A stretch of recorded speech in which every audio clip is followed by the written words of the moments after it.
everyone. This is HOA Fight Club. I'm Raylene Schifano. I am, first of all, very excited for the new followers that I have and the people that have been participating in the conversations that I have been trying to expose of HOA and condo association laws and how things affect homeowners when they buy into these associations.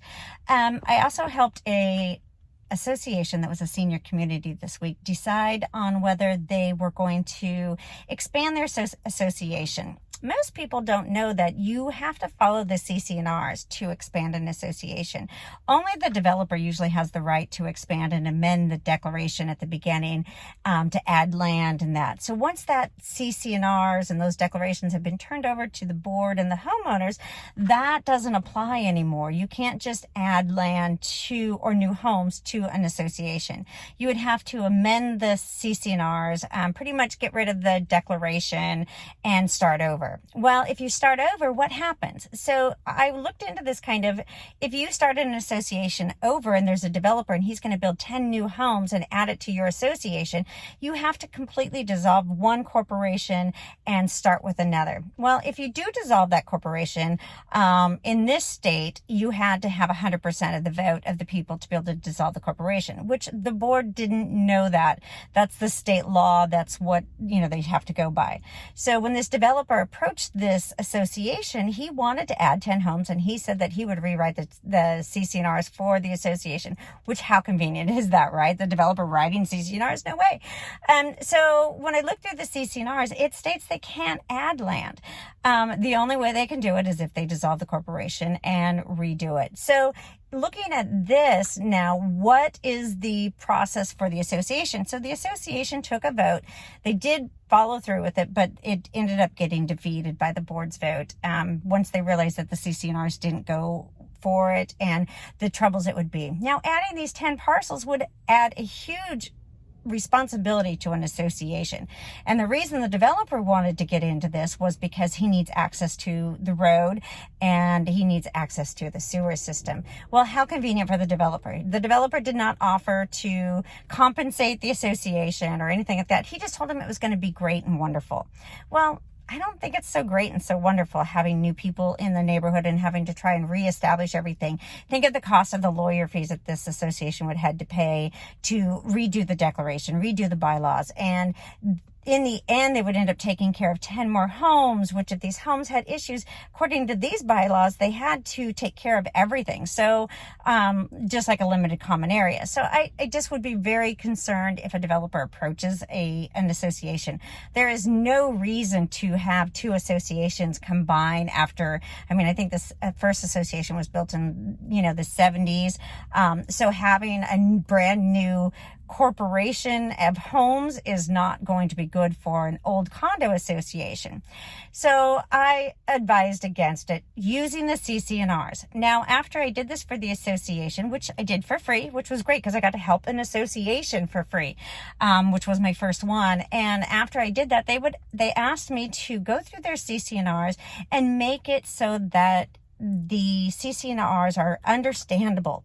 So what I'm going to do is I'm going to take the CC&Rs done in sections and I will clip those sections and I will give a brief opinion.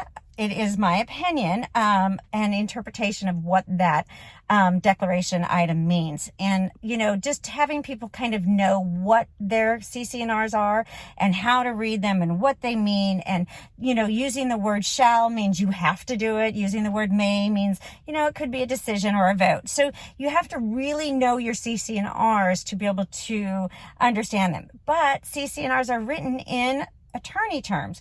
So the attorneys don't want you to know what the CC&Rs mean. They want you to be confused. They want everything to be up for interpretation because then they can interpret it for their reasons and what they want it to mean, which I find very, very scary. The law should be very clear. on HOA and condo associations, because these are our homes that they're dealing with. There should be protections. There should be, like I said in my video yesterday, there should be background checks for these property managers and these attorneys that are coming into our homes, coming into our rec centers, coming near our children, and yet there's no requirements for even licensing in Washington state. Now, some states do have licensing requirements, and you can make a complaint to the FTC, which is really, really great. So you can take that property manager, and if they're not licensed, then you can turn them into the FTC. If they're doing something wrong, you can turn them in. There's accountability in certain states. That's what we need. We need accountability.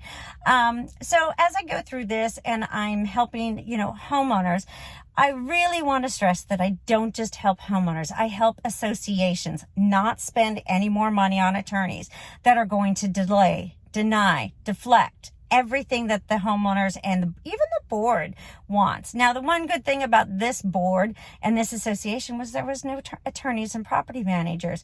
So they could listen with open ears and open eyes. They didn't have anybody else telling them that what we were saying was wrong. They weren't confused. So they didn't have people teaching them, these unethical tactics. So I kind of really appreciate the fact that we can do this without attorneys. We do not need attorneys to interpret our CC&Rs for us or to bully and harass. If you have a question to an attorney, why is their first reaction to be defensive? They represent the association. That's what I always hear. I represent the association, blah, blah, blah, blah, blah. How about just answer the question that we ask? Why does there have to be such conflict in everything that homeowners do if there's a property manager and attorney? Well, the attorney needs conflict. The attorney, that's how they make their money. And even the properties managers make extra money for dealing with conflict with homeowners. They get a mediator's fee or a mitigation fee. So if you see mitigation fees on your attorneys or your property managers, that's because they're charging you to deal with yourselves, you, the homeowners. The attorney and property manager are charging you, the homeowners, to deal with you, the homeowners. Well, if homeowners were smart, they would start dealing with themselves a lot more than dealing with these property managers and attorneys, and it'll save a lot of money for the association. So think about that. If you're an association and you're a board president or on the board, I am more than willing to help you for free. You don't have to pay for attorneys. Now, if things get hectic, yes, of course you can hire attorneys, but at least you'll know where you should be and how you should have acted. And then you won't get any bad faith or breach of duty or breach of fiduciary duty actions charged against you. All right, I'll see you on the next one.